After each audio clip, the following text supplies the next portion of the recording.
नमस्कार दोस्तों, स्वागत है आपका परीक्षा चिंतन यूट्यूब चैनल में। तो आज की इस वीडियो में हम लोग कुछ जीके जीएस के इम्पोर्टेंट क्वेश्चन देखेंगे जो कि आपके कॉम्पिटिटिव एग्जाम के दृष्टिकोण से बहुत ज़्यादा ही महत्वपूर्ण है। और अगर आप यूपी ट्रिपल एससी या यूपी पेट की एग्ज़ाम की तैयारी करते हैं तो ये आपके लिए वीडियो खास करके है। और इस पूरे वीडियो में हम कुछ गिने चुने क्वेश्चन से जो है उनको सॉल्व कराएंगे।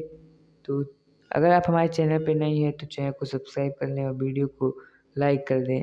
चलिए वीडियो की शुरुआत करते हैं। क्वेश्चन नंबर 181 है, लेकिन आप 1 ही करिए। क्वेश्चन नंबर 1 है हमारा, ग्रामीण अर्थव्यवस्था काफ़ी हद तक निर्भर करती है। ऑप्शन नंबर ए है कृषि पर, ऑप्शन नंबर बी है सेवा क्षेत्र पर, ऑप्शन नंबर सी है औद्योगिक क्षेत्र पर, ऑप्शन नंबर डी है इनमें सभी। तो जो इसका सही आंसर हो जाएगा वो हो जाएगा कृषि पर। हम सबको पता है ग्रामीण अर्थव्यवस्था जो काफ़ी हद तक कृषि पर निर्भर करती है, क्योंकि जो ग्रामों में होता है, मतलब ज़्यादातर जगहों पर खेती की जाती है। तो ग्रामीण अर्थव्यवस्था काफ़ी हद तक कृषि पर ही गतिविधियों पर निर्भर करती है। नेक्स्ट क्वेश्चन की तरफ हम लोग बढ़ते हैं। नेक्स्ट क्वेश्चन है हमारा, अनुसंधान व्यापक रूप से अध्ययन करता है। ऑप्शन नंबर ए ज्ञात तथ्यों और विचारों की समग्र जानकारी, ऑप्शन नंबर बी अध्ययन के लिए समस्या की पहचान और चयन, ऑप्शन नंबर सी विकल्प ए एंड विकल्प बी दोनों, एंड ऑप्शन नंबर डी इनमें से कोई नहीं। तो जो इसका सही आंसर हो जाएगा वो हो जाएगा ऑप्शन नंबर सी विकल्प ए एंड विकल्प बी दोनों। क्योंकि अनुसंधान समग्र रूप से ज्ञात तथ्यों और विचारों के समग्र जानकारी एवं अध्ययन के लिए समस्या की पहचान और चयन के प्रथम और सर्वाधिक महत्वपूर्ण चरण की रचना करती है। तो इसके जैसे इसके जो सही आंसर हो जाएगा विकल्प ऑप्शन नंबर सी विकल्प ए और विकल्प बी दोनों। नेक्स्ट क्वेश्चन की तरफ हम लोग बढ़ते हैं। नेक्स्ट क्वेश्चन हमारा है, अनुसंधान के उद्देश्य हैं। ऑप्शन नंबर ए दिया गया है अन्वेषण करना, ऑप्शन नंबर बी निदान करना, ऑप्शन नंबर सी वर्णन करना, एंड ऑप्शन नंबर डी उपरोक्त सभी। तो जिसका सही आंसर हो जाएगा वो हो जाएगा ऑप्शन नंबर डी उपरोक्त सभी। तो अनुसंधान के उद्देश्य जो है 4 श्रेणियों में विभाजित किया जा सकता है। एक होता है अन्वेषण, एक होता है वर्णन करना, एक होता है निदान करना, और एक और होता है जो कि मैं आपको बताया, इसको आप कहीं नोट कर सकते हैं, प्रयोग। प्रयोग भी जो एक होता है, अगर मान लो एग्जामिनर ने कोई ऑप्शन चेंज करके प्रयोग दे दिया, तो मान लो निदान हटा के वहाँ पे प्रयोग दे दिया, और फिर ये तब भी ये तीनों सही होंगे। तो नेक्स्ट क्वेश्चन की तरफ हम लोग बढ़ते हैं। नेक्स्ट क्वेश्चन हमारा है, राष्ट्रीय ग्रामीण स्वास्थ्य मिशन, नेशनल रूरल रूरल मतलब हम लोग सबको पता है ग्रामीण क्षेत्र जिसको कहते हैं, हेल्थ मिशन प्रारंभ किया गया था। ऑप्शन नंबर ए है 12 अप्रैल 2005 को, ऑप्शन नंबर बी है 12 अप्रैल 2007 को, ऑप्शन नंबर सी है 21 अगस्त 2005 को, और ऑप्शन नंबर डी है 16 सितंबर 2006 को। तो जो इसका सही आंसर हो जाएगा वो हो जाएगा ऑप्शन नंबर ए 12 अप्रैल 2005 को। 12 अप्रैल 2005 को ही राष्ट्रीय ग्रामीण स्वास्थ्य मिशन, जिसको इंग्लिश में अगर हम कहना चाहें नेशनल रूरल हेल्थ मिशन की स्टार्टिंग हुई थी, प्रारंभ हुआ था। तो जो चलिए हम नेक्स्ट क्वेश्चन की तरफ बढ़ते हैं। और नेक्स्ट क्वेश्चन की तरफ बढ़ने से पहले हम आपको बता दें, अगर आपने हमारे चैनल पे नए हैं तो हमारे चैनल को सब्सक्राइब कर लें, वीडियो को लाइक करना ना भूलें। और अगर आपने हमारे टेलीग्राम चैनल को नहीं ज्वाइन किया है तो टेलीग्राम ऐप को डाउनलोड करके फटाफट से आप वहाँ सर्च बॉक्स में जाएंगे और सर्च करेंगे IDT परीक्षा चिंतन, तो वहाँ आ जाएगा हमारा चैनल, और वहाँ पे आप ज्वाइन कर लेंगे। वहाँ पे हम क्विज़ेस डालते रहते हैं जिससे आपकी प्रिपरेशन और भी ज़्यादा बढ़िया बेहतर होगी। तो चलिए नेक्स्ट क्वेश्चन की तरफ हम लोग बढ़ते हैं। जो नेक्स्ट क्वेश्चन हमारा है वो है, सामुदायिक विकास योजना की तकनीकी सहायता किस देश से प्राप्त हुई थी। ऑप्शन नंबर ए है ब्रिटेन, ऑप्शन नंबर बी है रूस, ऑप्शन नंबर सी है Japan, and option number D है अमेरिका। हम थोड़ा कलर को चेंज कर लेते हैं यहाँ पे, तो चलिए हम रेड से लिख लेते हैं, कोई बात नहीं। तो जिसका सही आंसर हो जाएगा वो हो जाएगा ऑप्शन नंबर डी अमेरिका। सामुदायिक विकास योजना की तकनीकी सहायता अमेरिका देश को प्राप्त हुई थी। नेक्स्ट क्वेश्चन की तरफ हम लोग बढ़ते हैं।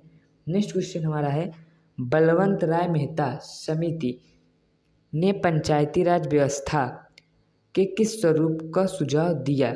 ऑप्शन नंबर ए है एक स्तरीय, ऑप्शन नंबर बी है 2 स्तरीय, ऑप्शन नंबर सी है 4 स्तरीय, ऑप्शन नंबर डी है त्रिस्तरीय। तो जिसका सही आंसर हो जाएगा वो हो जाएगा ऑप्शन नंबर डी त्रिस्तरीय, क्योंकि बलवंत राय मेहता समिति ने पंचायती राज व्यवस्था में त्रिस्तरीय स्वरूप का सुझाव दिया था। तो चलिए नेक्स्ट क्वेश्चन की तरफ हम लोग बढ़ते हैं। नेक्स्ट क्वेश्चन हमारा है, वह भौगोलिक क्षेत्र जहाँ कुल जनसंख्या का 2/3 भाग कृषि कार्य में तथा 1/3 भाग द्वितीयक व तृतीयक व्यवस्था से जुड़ा है वह भौगोलिक क्षेत्र कहलाता है। तो ये क्वेश्चन आपके एग्जाम कॉम्पिटिटिव एग्जाम हो गए या फिर यूपी ट्रिपल एस या फिर यूपी एग्जाम में बहुत ही ज़्यादा बार पूछा जा चुका है। तो आप इसको एक तरीके से कह सकते हैं IMP क्वेश्चन, इंपॉर्टेंट क्वेश्चन, बहुत ही ज़्यादा इंपॉर्टेंट क्वेश्चन है। इसको आप याद रखेंगे या फिर कहीं आप लिख लीजिए, स्क्रीनशॉट ले लीजिए अगर आपके पास अभी कॉपी पेन लेकर नहीं बैठे। वैसे जब भी आप पढ़ने बैठा करिए या फिर कोई भी कुछ भी करने बैठा करिए तो जो भी इंपॉर्टेंट चीज़ें बताई जाए उस वीडियो में आप कॉपी पेन लेकर बैठे रहेंगे तो तुरंत उसको नोट कर लेंगे। तो वैसे भी अगर आप कॉपी पेन नहीं लेकर बैठे हैं तो कोई बात नहीं, आप स्क्रीनशॉट इसको ले सकते हैं। तो इसका जो सही आंसर है वो हो जाए ऑप्शन नंबर ए ग्रामीण कस्बा। नेक्स्ट क्वेश्चन की तरफ हम लोग बढ़ते हैं। नेक्स्ट क्वेश्चन हमारा है उत्तर प्रदेश में सर्वप्रथम पंचायत का गठन कब किया गया था? ऑप्शन नंबर ए 15 अगस्त 1949, ऑप्शन नंबर बी है 15 फरवरी 1948, ऑप्शन नंबर सी है 16 अक्टूबर 1945 एंड ऑप्शन नंबर डी है अगस्त 1951। तो जो इसका सही आंसर हो जाएगा वो हो जाएगा 15 अगस्त 1949। 15 अगस्त 1949 को ही उत्तर प्रदेश में, ध्यान दीजिए उत्तर प्रदेश पूछा गया, भारत में नहीं पूछा गया, उत्तर प्रदेश में सर्वप्रथम पंचायत का गठन किया गया था। नेक्स्ट क्वेश्चन की तरफ हम लोग बढ़ते हैं। जो हमारा नेक्स्ट क्वेश्चन है वो है उत्तर प्रदेश में पंचायतों की त्रिस्तरीय प्रणाली किस वर्ष लागू की गई थी?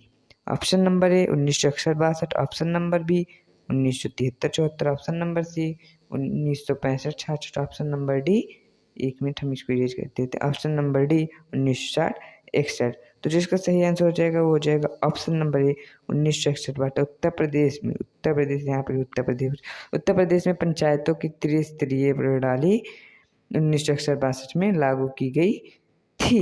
नेक्स्ट क्वेश्चन की तरफ हम लोग बढ़ते हैं। नेक्स्ट क्वेश्चन हमारा है नरेगा का नाम बदलकर महात्मा गांधी राष्ट्रीय ग्रामीण रोजगार गारंटी अधिनियम कब कर दिया गया था?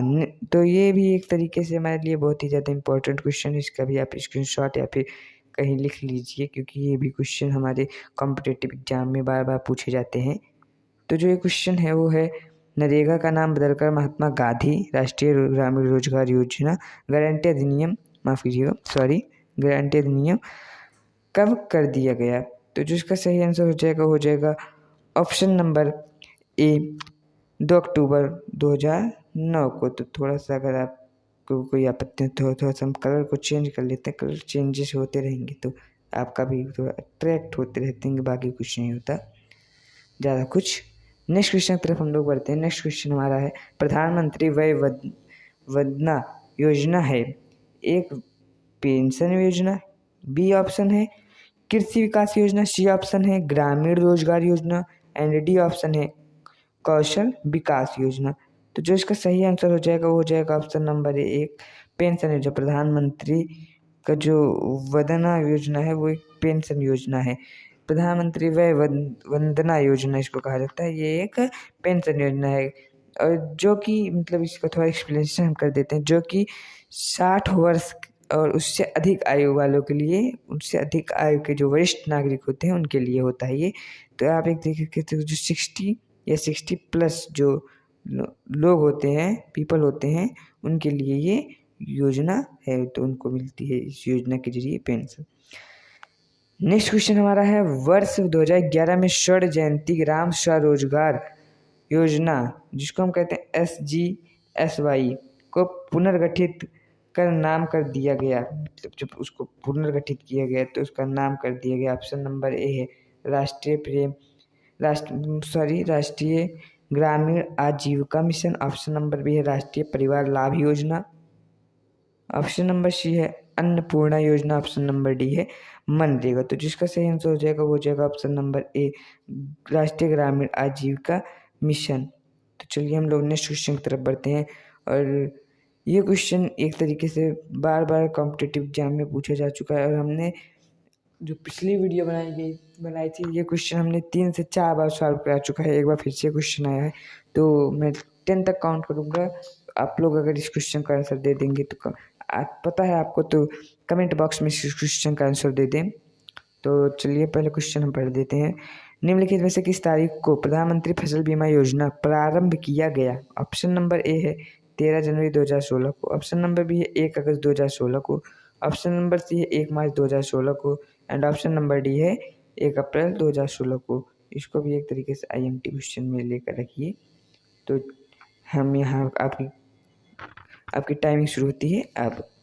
1 2 3 4 5 6 7 8 9 10। तो आपका टाइम अप हो गया। अगर आप और भी समय चाहते होंगे तो वीडियो को पॉज कर लीजिए। तो चलिए हम इस क्वेश्चन का आंसर दे देते हैं। इसका आंसर जो सही आंसर हो जाएगा वो हो जाएगा 13 जनवरी 2016 को। 13 जनवरी 2016 को ही प्रधानमंत्री फसल बीमा योजना जो है वो प्रारंभ हुई थी। और एक खास बात, इसके तहत किसान द्वारा बीमित राशि जो होती है, राशि का रबी की फसल के लिए 1.5%, खरीफ के फसल के लिए 2%, खरीफ की फसल के लिए 2%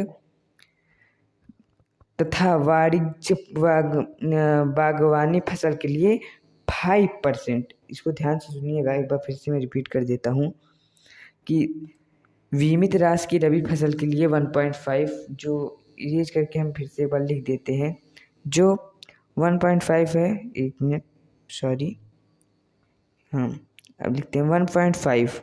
जो 1.5% है वो है बीमित राशि की रबी। अगर आप कॉपी पेन लेकर बैठे हैं तो लिख लीजिए इसको, बीमित राशि की रबी के लिए 1.5%, और जो खरीफ की फसल के लिए 2%, और लास्ट में वाणिज्य बागवानी फसल के लिए 5%। तो ये आपको याद रखना है, 5%, ये आपको याद रखना है।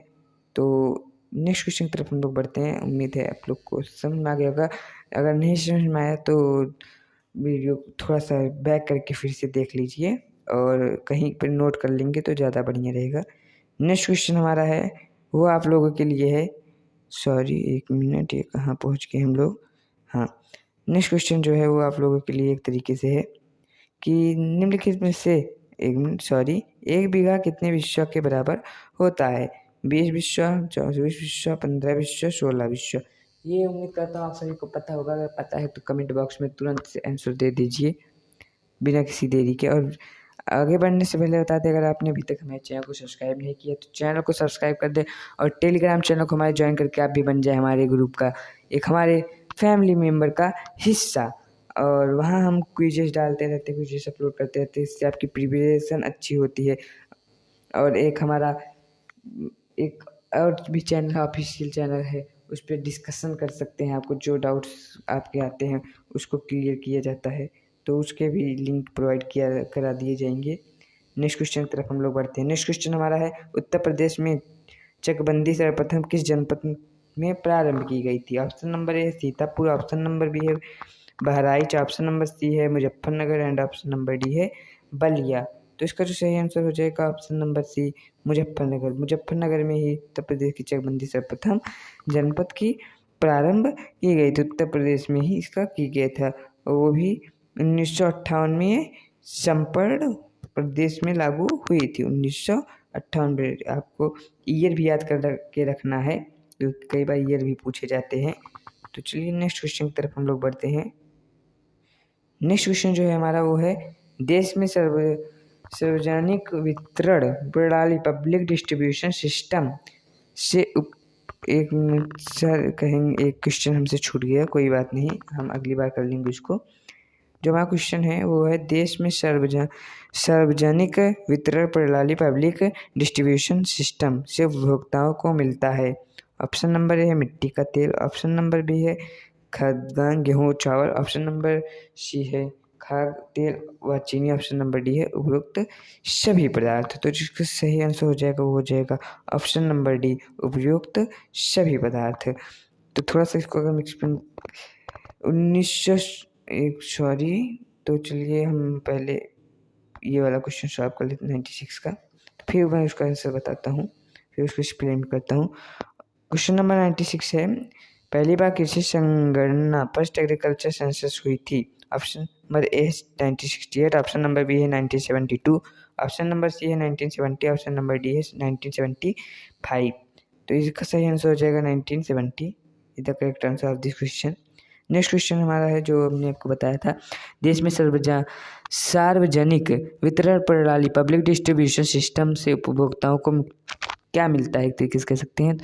ऑप्शन नंबर ए है मिट्टी का तेल, ऑप्शन नंबर बी है गेहूँ चावल खाद्यान्न गेहूँ चावल, ऑप्शन नंबर सी है खाद्य तेल व चीनी, ऑप्शन नंबर डी है उपयुक्त सभी। तो जो इसका सही आंसर हो जाएगा वो हो जाएगा ऑप्शन नंबर डी उपयुक्त सभी, क्योंकि सार्वजनिक वितरण प्रणाली के माध्यम से मुख्य खाद्यान्न जैसे गेहूँ चावल चीनी और मिट्टी तेल उपभोक्ताओं को सस्ते दर पर दिया जाता है। आप सबको ये बात तो पता ही होगी। भारत में सार्वजनिक मतलब वितरण प्रणाली के मुख्य उद्देश्य उपभोक्ताओं का क्या होता है कि वो अत्यंत कम कीमत पे मतलब कुछ भी देते हैं अत्यंत कम कीमत पे, उसके जो प्राइस होती है वो काफ़ी हद तक गिरा दी जाती है, घटा दी जाती है। इससे जो गरीब होते हैं वो भी गेहूँ चावल चीनी जो भी मिलता है वो ले सकते हैं, क्योंकि उसके प्राइजेस तो कम ही रहते हैं। और ऐसा इसको एक तरीके से हम कह सकते हैं राशन। नेक्स्ट क्वेश्चन जो है हमारा वो है ऑपरेशन वर्गा का संबंध किससे है। ऑप्शन नंबर है जमींदारों के संरक्षण से, ऑप्शन नंबर बी है बंटाईदारों के संरक्षण से, ऑप्शन नंबर सी है उपयुक्त दोनों, ऑप्शन नंबर डी है इनमें से कोई नहीं। तो जिसका सही आंसर हो जाएगा वो हो जाएगा ऑप्शन नंबर बी बंटाईदारों के संरक्षण से। तो इसका जो सही आंसर हो जाएगा वो हो जाएगा option number B. Next question तरफ हम लोग बढ़ते हैं। नेक्स्ट क्वेश्चन हमारा है ऑपरेशन फ्लड कार्यक्रम का प्रारंभ कब हुआ था। ऑप्शन नंबर ए है 1985, ऑप्शन नंबर बी है 1970, ऑप्शन नंबर सी है 1965, ऑप्शन नंबर डी है 1982। तो जो ऑपरेशन वर्गा है जो ऑपरेशन फ्लड है इसके कार्यक्रम के जो शुरुआती वर्ष थे जिसकी स्टार्टिंग ईयर जो थी वो थी 1970। तो जिसका सही आंसर हो जाएगा वो हो जाएगा 1970। तो जो डॉक्टर वर्गीज कुरियन को श्वेत क्रांति जनक कहा जाता है। एक और खास बात जो लिख देता हूँ मैं डॉक्टर, राइटिंग तो अच्छी है नहीं सर कहेंगे आप लोग, सर राइटिंग तो अच्छी है नहीं, लेकिन कोई बात नहीं हम लिख देते हैं डॉक्टर वर्गीज कुरियन, या हम कुरियन समझ में तो ऐसे नहीं आ रहा होगा लेकिन फिर भी लिख देते हैं। कुरियन को क्या कहा जाता था, आप लोग को भी बताया हमने, क्या कहा जाता था जल्दी बताइए जल्दी। हाँ बहुत बढ़िया, श्वेत आगे, श्वेत का आगे हाँ क्रांति, बहुत बढ़िया, इनको श्वेत क्रांति भी कहा जाता था। तो चलिए हमारा आज का लास्ट क्वेश्चन की तरफ बढ़ते हैं। लेखपाल के कागजात पर हस्ताक्षर होते हैं, ये आपके लिए क्वेश्चन है। लेखपाल के कागजात पर हस्ताक्षर होते हैं, हस्ताक्षर तो होते हैं, किसके हस्ताक्षर होते हैं, बैंक मैनेजर के या फिर ब्लॉक प्रमुख के, राजस्व अधिकारी के, जिलाधिकारी के। आप इस क्वेश्चन के आंसर कमेंट बॉक्स में बताएंगे और मैं इस क्वेश्चन का आंसर एक बार बता देता हूँ, लेकिन आप लोग भी इसके पहले वीडियो को पॉज करने उसके आंसर कमेंट बॉक्स में बताएं। इसका जो सही आंसर वो है राजस्व अधिकारी के। राजस्व अधिकारी के ही लेखपाल के कागजात पर हस्ताक्षर होते हैं। लेखपाल द्वारा जो बनाए गए ग्राम समाज के ग्रामीण जनता के कागजात होते हैं उस पर जो राजस्व अधिकारी होते हैं वो सिग्नेचर अपनी करते हैं, हस्ताक्षर करते हैं। तो आज के लिए बस इतना ही। अगर आपने हमारे चैनल को अभी तक सब्सक्राइब नहीं किया तो चैनल को सब्सक्राइब कर दें, और वीडियो पसंद आया तो वीडियो को लाइक कर दें और एक प्यारा सा कमेंट कर दें। जितने भी क्वेश्चन आपसे पूछे गए हैं तो आप उसको ज़रूर से कमेंट बॉक्स में बताएं और मिलते हैं हम लोग नेक्स्ट वीडियो में। Thank you very much, thanks for watching.